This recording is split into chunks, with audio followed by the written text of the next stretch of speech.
Good evening and welcome to Tucker Carlson Tonight. Happy Friday. In retrospect, Joe Biden's first-term policy agenda seems very optimistic, almost comically optimistic. Shortly before his inauguration, Biden announced something he called the Build Back Better agenda. Of course, we mocked it at the time. But looking back, it was in some ways a hopeful document. America must have been a very rich country back then. And by back then, we mean last year. There weren't a lot of essentials in Biden's agenda. The first three things that any normal nation needs and thinks about obsessively are food, water, and energy. That's the standard. In China, for example, every government policy, foreign and domestic, is designed above all to secure adequate reserves of food, water, and energy. And that makes sense. The Build Back Better agenda was the opposite of that. It did not suggest any concern at all about whether Americans might have enough to eat or could afford enough heating fuel to keep from freezing to death over the winter. Biden's agenda was focused on the kind of added extras you get to when you fixed everything else and then still have trillions left over. Build Back Better promised us something called environmental equity, whatever that is. It demanded amnesty for millions of illegal aliens because, at the time, the American economy seemed robust enough to share with the entire world. Universal health care for Honduras. Biden called for free solar panels for everybody and taxpayer-funded pre-K for all American parents, and so on and on. Build Back Better was the neoliberal version of flying cars. It was a dreamy Christmas list of luxuries that for a moment in time seemed almost within reach. A lot has changed. Nobody's talking about flying cars anymore. Here's Joe Biden from yesterday. With regard to food shortage, yes, we did talk about food shortages. And it's going to be real. The price of these sanctions is not just imposed upon Russia. It's imposed upon an awful lot of countries as well, including European countries and our country as well. And because both Russia and Ukraine have been the breadbasket of Europe in terms of wheat, for example. Just to give you one example.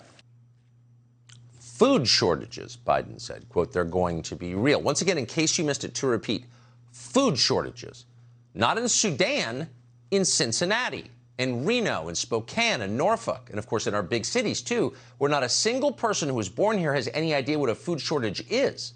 Our problem has always been having too much food.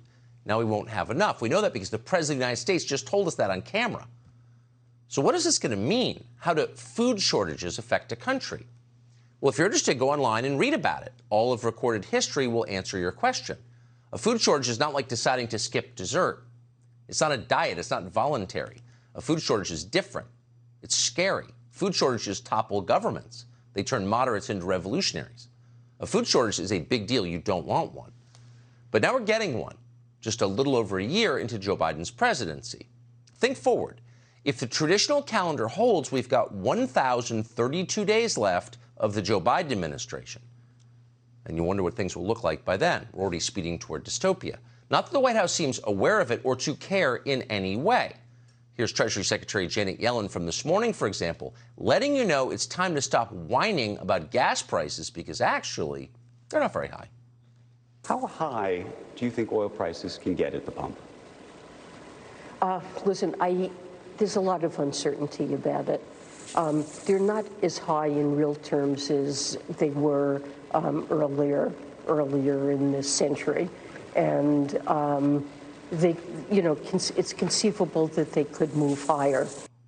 Yeah, it's not a big deal. Settle down, and there's a reason for it. As Joe Biden explained, you're paying more for gas because we have slapped sanctions on Russia, and sanctioning Russia is the right thing to do. So shut up and feel virtuous as you slowly go broke. Now, for some people, particularly those who don't drive cars, this might seem like an adequate answer. But others, in good faith, may ask, okay, I'm not against sanctions in theory, but since they're clearly not hurting Putin, and they clearly are now hurting my family, what is the point of sanctions? Is there a point? Let me know. Make me feel better. And the answer is, yes, America, there's a point to sanctions. Sanctions are designed to prevent Russia from invading Ukraine. We know that because not so long ago, Tony Blinken, the Secretary of State, told CNN that, quote, the purpose of the sanctions in the first instance is to try to deter Russia from going to war. And then Jen Psaki, the president's publicist, backed him up. Quote, our intention is to have a deterrent effect with sanctions. Kamala Harris agreed. The difference, she said, the deterrent effect of these sanctions is still a meaningful one. So sanctions worked, except they didn't actually work. Putin invaded Ukraine anyway. The sanctions failed. So what's the response? Admit they failed, try something new? No. Joe Biden is pretending that the administration never claimed sanctions would deter Russia from invading Ukraine. Here's the new line. Let's get something straight. You remember, if you covered me from the very beginning, I did not say that, in fact, the sanctions would deter him. Sanctions never deter. You keep talking about that. Sanctions never deter. The maintenance of sanctions, the increasing the pain, and the demonstration why I asked for this NATO meeting today is to be sure that after a month we will sustain what we're doing, not just next month, the following month, but for the remainder of this entire year. That's what will stop him. What does that even mean? Sanctions never deter. Why do you keep saying that? He said, well, because you kept saying that. Your White House press secretary, your vice president, your secretary of state all said that verbatim. But they're not acknowledging that, hoping that our memories have been so damaged by the iPhone we'll be as forgetful as Joe Biden himself. Now they want us to believe that sanctioning Russia can force Putin into withdrawing from Ukraine. Is that true? Can Putin be sanctioned into retreat? Well, we certainly hope it's true, sincerely. But there's no evidence that it is true. There's not even really an expectation that it's true. Even Joe Biden didn't claim that was going to happen. So what is the point? We're not sure. That's a topic for another show. But in the meantime, this country, we know this for sure, is being badly hurt by those sanctions. As Reuters recently reported, quote, Western sanctions on Russia, a major exporter of potash, ammonia, urea, and other soil nutrients, have disrupted shipments of those key inputs around the globe. Fertilizer is key to keeping corn, soy, rice, and wheat yields high. Growers are scrambling to adjust. You following this? Those ingredients are necessary to put food on your table at a price you can afford. If you don't have those ingredients, what do you get? Food shortages, which are a direct result of policy from the White House, a policy whose intended effect is still not clear. What is the point of this? If there's a good point, people will put up with it. Why don't you tell us what that point is? Fertilizer bills are expected to jump around 15% just this year, and they could go higher. Some farmers say they are already seeing fertilizer prices go much higher than that. Watch. Mike Gunderson's family has been farming wheat, soybeans, and corn on this land since the 1950s. He expects the weather to throw him a curveball in farming, but not a war. All the stuff in Ukraine, and there's so much volatility in the market. The U.S. imports $10.3 billion worth of fertilizer for crops. $1.3 billion of that comes from Russia, which is now off the market.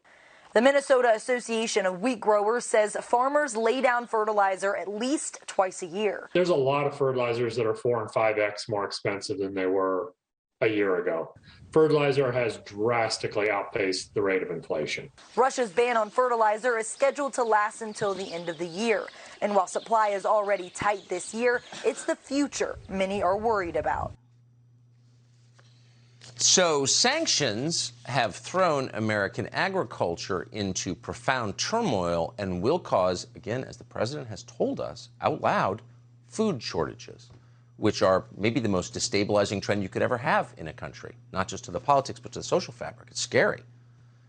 Olá pessoal, tudo bem? Aqui é o Tradutor. Eu tô passando para te avisar que eu tô numa campanha para conseguir pelo menos mais 9 apoiadores. Esse canal não é monetizado, então totalmente depende de você. Eu preciso muito do seu apoio para manter esse canal atualizado e vivo, né, no ar. Os links para apoiar esse nosso projeto estão na descrição desse vídeo e no comentário fixado.